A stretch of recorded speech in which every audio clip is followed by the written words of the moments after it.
Press the bell icon on the YouTube app to never miss a video from Newslaundry. Hello and welcome to Newslaundry Interviews. Today I am joined on Zoom remotely by Omar Abdullah, a former Member of Parliament, a former Minister of State for External Affairs, the youngest Chief Minister of Jammu and Kashmir, and currently, as he had corrected me, the Vice President, right, of the National Conference. That's right. Hi, how are you? Abrogation of Article 370, which I have often argued was not possible because at least I had witnessed a debate between Subramanian Swamy and the late Ram Jethmalani.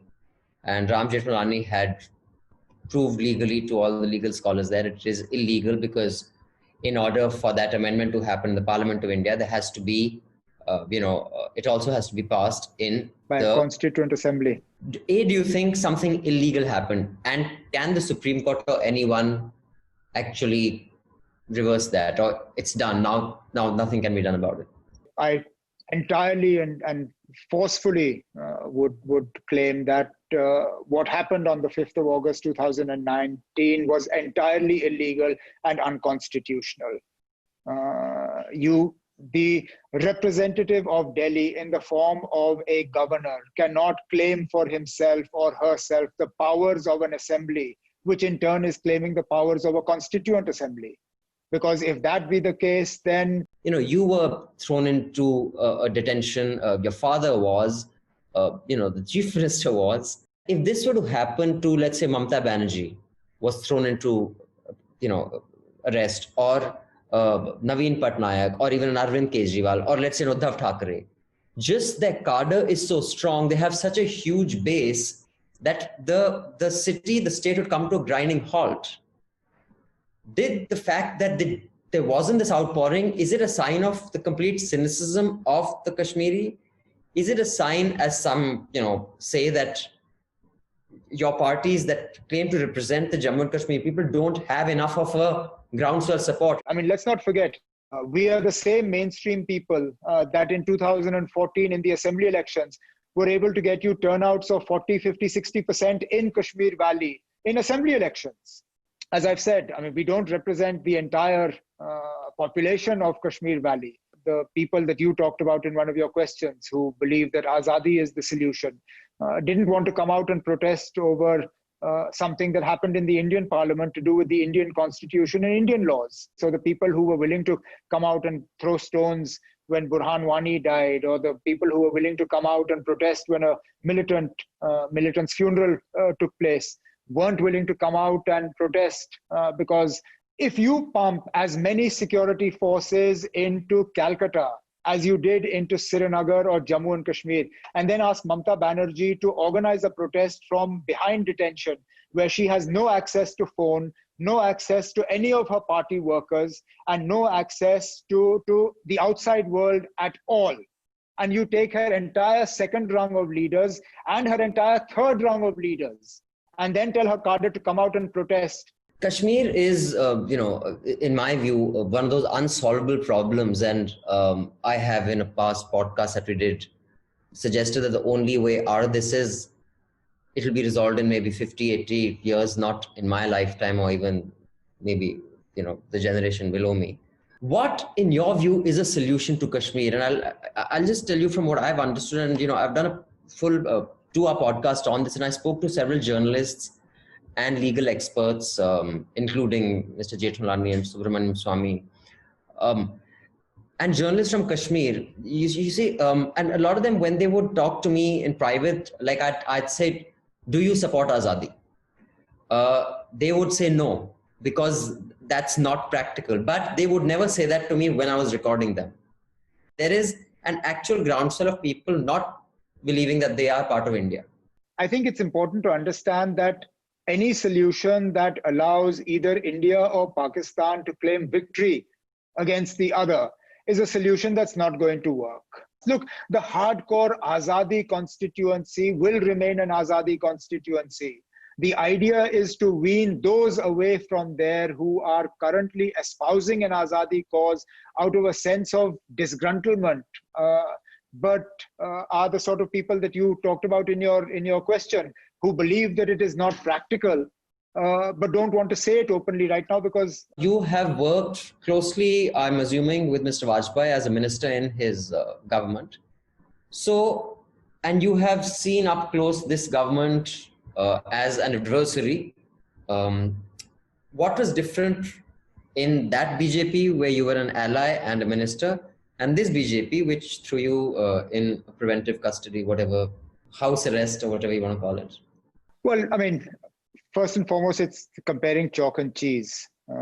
Prime Minister Vajpayee as a leader and the current leadership couldn't be more different in the way in which they approach problems, in the way in which they approach allies, in the way in which they approach relationship building.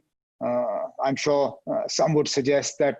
I'm trying to understand, other than the individual leadership, why would you think a party that is an outcome of something like the RSS would change significantly irrespective of who the leader is? I mean, I'll just look at Prime Minister Vajpayee's approach to Jammu and Kashmir and contrast it with Prime Minister Modi's approach to Jammu and Kashmir. Jammu and Kashmir has an age-old problem, both internal and external. Now, if you look at Prime Minister Vajpayee's handling of the internal dimension of the problem, now he is a Prime Minister who was happy to sit down and have himself photographed and engage in a dialogue with separatist leaders belonging to the Hurriyat conference more than once. His government was happy to support... Tell us about your time when you were in custody in this. What was it like? Were you comfortable? What was your life like? Were you, I mean, at least well taken care of? Was there any kind of pressure on you? I can't say I was particularly badly treated. I didn't meet anybody from the outside world for the first 3 weeks. Nobody from my family was allowed to meet me. There was no contact whatsoever. It was 5 weeks. Did you have internet?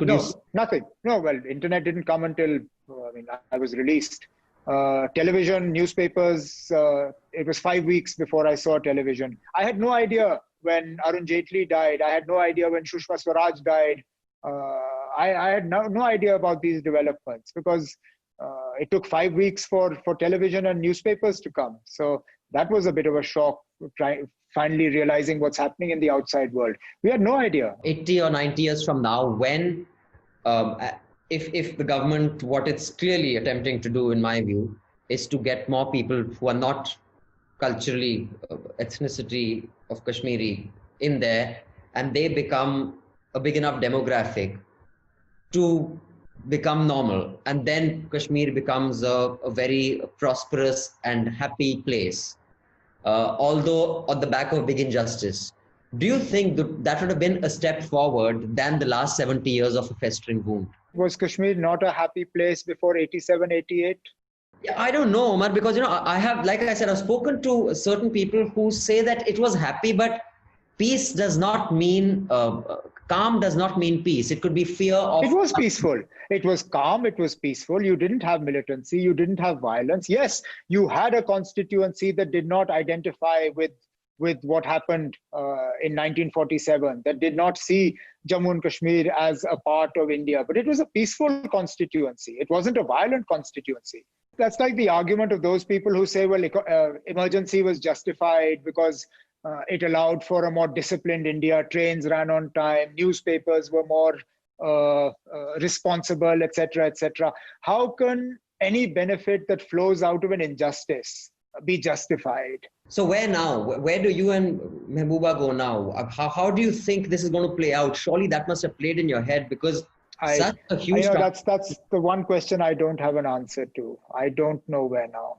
I'm currently battling my own demons with the sense of disillusionment that I have with what happened last year, that sometimes, it comes close to overwhelming me.